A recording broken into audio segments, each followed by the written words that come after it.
The squad cars rolled up to my driveway like they were raiding a cartel hideout. 3 of them, sirens blaring, lights flashing, that aggressive red and blue rhythm that makes every curtain in the neighborhood twitch open. I stood there in my cargo shorts and flip-flops, still holding my garden hose, a slow stream of water dripping onto the concrete. The lead officer stepped out, hand resting casually on his duty belt. "Sir, we received a call about threats made regarding pool access." "Are you Ethan Morrison?" I blinked, genuinely baffled. "That's me. The only threat I've made today was to my tomato plants if they don't start producing soon, and that's when I saw her, Beverly Hutchinson, the self-appointed empress of the Maple Ridge HOA. She stood behind the officers, armed not with weapons but with color-coded binders. The covers read in bold Arial font, "Pool access violation, evidence of hostile non-compliance." She puffed herself up like she was giving a press conference. "He threatened me with legal action when I tried to implement community pool sharing protocols," she declared, in that carefully practiced voice, the kind that made you wonder how many times she'd rehearsed it in front of her bathroom mirror. The lead officer looked at her, then at me, then back again. "Sir, did you threaten this woman?" I kept my tone calm. I told her she couldn't use my private pool for her water aerobics class. That's all. What Beverly didn't realize was that she'd just called the police on the one person in Maple Ridge she really shouldn't have, a guy who'd spent 15 years as a municipal contract lawyer specializing in property disputes. This was about to get very interesting. "My name's Ethan Morrison. I'm 38 years old. 5 years ago, I left a high-paying position at a major law firm to start my own practice, focusing on property law and zoning regulations. Business was good. Good enough that I bought my dream home on Sycamore Court, in the heart of Maple Ridge. The house had everything I wanted: 4 bedrooms, a remodeled kitchen, mature trees, a quiet neighborhood. But what really sold me was the pool. It wasn't just any pool. It was a gorgeous, kidney-shaped retreat with a rock waterfall, underwater LED lights, and most importantly, total privacy, hidden behind a 6-foot fence. And just to be sure, I'd checked the property deed 3 times. It specifically stated that all pool facilities on my lot were private amenities, not subject to HOA oversight. I even had another lawyer friend double-check it. That pool was mine, and no board, committee, or HOA queen could say otherwise. Then Beverly Hutchinson moved in, 6 months after I did. Within 2 weeks, she'd staged what my neighbors still call the coup of the chrysanthemums. She accused the previous HOA president of mismanaging the flower beds at the entrance and somehow got herself elected in his place. From that day on, she ruled Maple Ridge like a queen without a crown, handing out citations for lawns an inch too tall, inspecting mailbox angles and emailing reminders about fence paint shades. For the most part, I stayed under her radar. My grass was trimmed to code, trash cans hidden, and I even joined the annual Christmas lights contest. But everything changed the day Beverly discovered my pool. It happened during the neighborhood summer barbecue. She accidentally wandered into my backyard and stopped dead in front of the waterfall. "This is magnificent," she said, her tone full of admiration and calculation. "The community would benefit greatly from access to such amenities," I smiled. Good thing I love sharing, and the view, that is. From outside the fence. That was 3 months ago.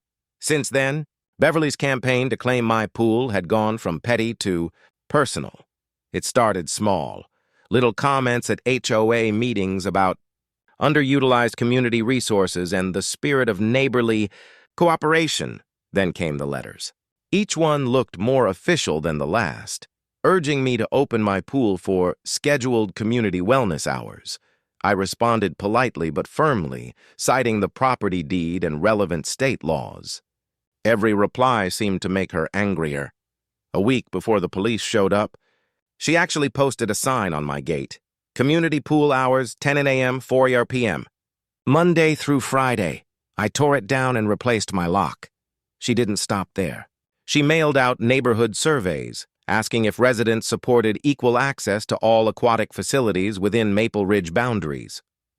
The way she worded it, most people thought she meant the actual community pool. When 60% said yes, she declared she had a mandate. The morning she called the cops, I caught her on my security camera at 6 a.m., measuring my fence with a tape measure. When I stepped outside to confront her, she claimed she was conducting a safety inspection for insurance purposes. I told her to leave my property immediately or I'd pursue legal action for trespassing. Apparently, those words, legal action, were the magic trigger.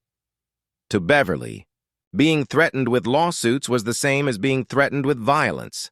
And so, she called 911. Now here I was, 3 squad cars in my driveway, Beverly waving binders like courtroom evidence. I stayed calm. Years in law had taught me one thing. Losing your cool never helped, especially with cops involved. "Officers," I said, setting down my garden hose, "I have security footage of this morning's incident. Would you like to review it?" Beverly's face turned the color of overripe tomatoes. "That's not necessary," she snapped. "I've documented everything in these binders." The lead officer, Sergeant Davis, according to his name tag, flipped open one of her binders with an expression of quiet suffering. "Ma'am, these appear to be HOA newsletters and pool party flyers. Context!" Beverly barked. "It's all about context. Page 47 shows community support for pool access expansion." I simply unlocked my phone. "Sergeant," I said, "here's the footage. As you can see, Ms. Hutchinson entered my property without permission at 6:07 a.m. We all watched as the footage played on my phone screen. Beverly creeping along my fence line, tape measure in hand like a thief casing the perimeter. The audio captured everything clearly, me calmly asking her to leave, warning her that trespassing could result in legal action. My voice never raised, my posture never shifted. I stayed cool, controlled, just like a man who knows he's right. Sergeant Davis folded his arms and looked unimpressed. Then he handed Beverly's binder back to her. "Ma'am," he said evenly, "threatening legal action for trespassing isn't a criminal threat. It's exactly what a property owner is supposed to do." Beverly's face flushed crimson. "But he's hoarding community resources. That pool could serve 20 families." The sergeant glanced at me. "Is it a private pool?" "Yes," I answered simply. "Then it's not a community resource." Beverly's mouth tightened. She wasn't done. She reached into her tote bag and produced another folder. "I have documentation," she declared, "that suggests the original property lines were drawn incorrectly. His pool actually extends 2 feet into the HOA common ground." That was new. My lawyer instincts flicked on like a switch. "May I see that documentation?" I asked. She clutched the folder to her chest. "It's official HOA business." Sergeant Davis extended his hand. "Ma'am, if you're alleging a property line dispute, we need to see the evidence." Beverly hesitated, then handed it over with a reluctant sigh. The blueprints inside looked official. County stamps, neat lines, professional formatting, but something about them felt wrong. I studied the details, brow furrowing, then opened the county recorder's website on my phone. "Sergeant," I said slowly, "these blueprints have been altered. Look here. The date stamp says 1998, but this font wasn't used by the county until 2005. And this surveyor's license number? It belongs to someone who died in 1994. The sergeant squinted at the pages, his expression hardening. "Ma'am," he said, "did you create these documents?" Beverly's mouth opened and closed like a fish gasping for air. "I may have enhanced them for clarity." "Enhanced?" I repeated, struggling not to laugh. "You forged county records." I corrected obvious errors. She snapped. "That pool is too nice to be hoarded by one person." Sergeant Davis spoke into his radio, requesting a detective. The other officers began photographing the forged paperwork. What had started as a petty HOA call was now quickly turning into a criminal investigation. "Miss Hutchinson," Davis said formally, "forging government documents is a felony. You have the right to remain silent. This is ridiculous," Beverly shrieked. "I'm the HOA president. I have executive authority over all neighborhood amenities." I folded my arms. "That's not how property law works," I said quietly. While waiting for the detective to arrive, I gathered my own documentation. The original property deed, verified blueprints from the county, and Beverly's escalating series of letters and emails about my pool. I also showed them notifications from my security system proving she'd flown a drone over my backyard to take photos. When the detective showed up, Beverly doubled down. She admitted she'd enhanced the documents, but insisted she was correcting historical mistakes for the good of the community. Then, incredibly, she confessed to installing a hidden camera aimed at my pool for safety monitoring. That tacked unlawful surveillance onto her growing list of offenses.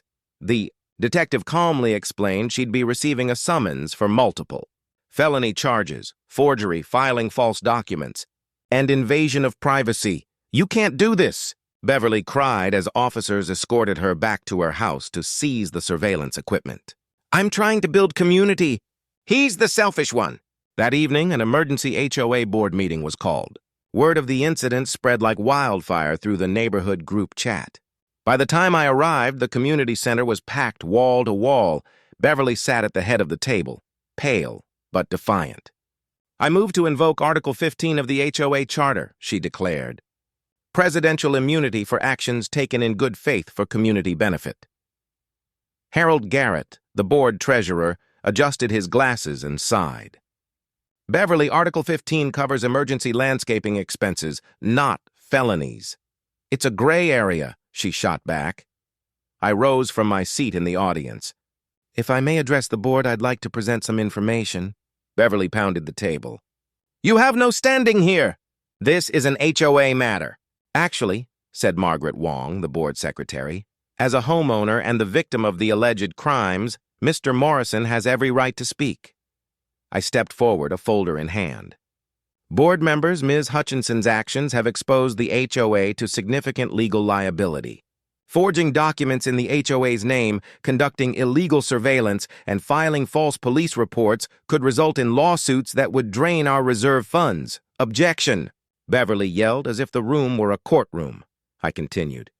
"Furthermore, I've prepared a cease and desist letter regarding her harassment, and my attorney will be filing a civil suit for defamation, trespassing, and intentional infliction of emotional distress." The board members exchanged anxious glances. Harold cleared his throat. "Beverly, in light of these developments, I move for an immediate vote of no confidence in your presidency." "Seconded," Margaret said quickly. The vote was unanimous. 5 board members, 5 votes for removal. Beverly's shoulders sagged. "You can't do this," she whispered, eyes glassy. The pool initiative was going to be my legacy. "Your legacy," Harold said, "will be the new HOA bylaws we'll write to make sure this never happens again." Beverly gathered her things. Her hands trembling, color-coded binders clutched to her chest like a life vest. Before she could leave, I spoke up one last time. "For what it's worth," I said, "I'll be hosting a pool party this Saturday. Board members and neighbors are welcome. It's BYOB, and yes, it's invitation only." The room burst into nervous laughter. Beverly fled without another word. The following week, the district attorney's office officially charged her with 3 felonies and 2 misdemeanors. Her lawyer managed to negotiate a plea deal, 2 years probation, a $5,000 fine, and 300 hours of community service. The judge also issued a restraining order prohibiting her from coming within 100 feet of my property. When the sentence was read aloud, Beverly broke down in the courtroom. 2 years. $5,000? But I was trying to help the community. The judge's voice was calm but firm. "Ma'am, forging government documents to seize someone's private property isn't community service. It's a crime." Beverly's sobs echoed through the courtroom as the bailiff escorted her out to complete her probation paperwork. And as I left the courthouse that day, I couldn't help but smile at the thought that, for once, justice had finally cooled down the HOA queen's burning sense of entitlement.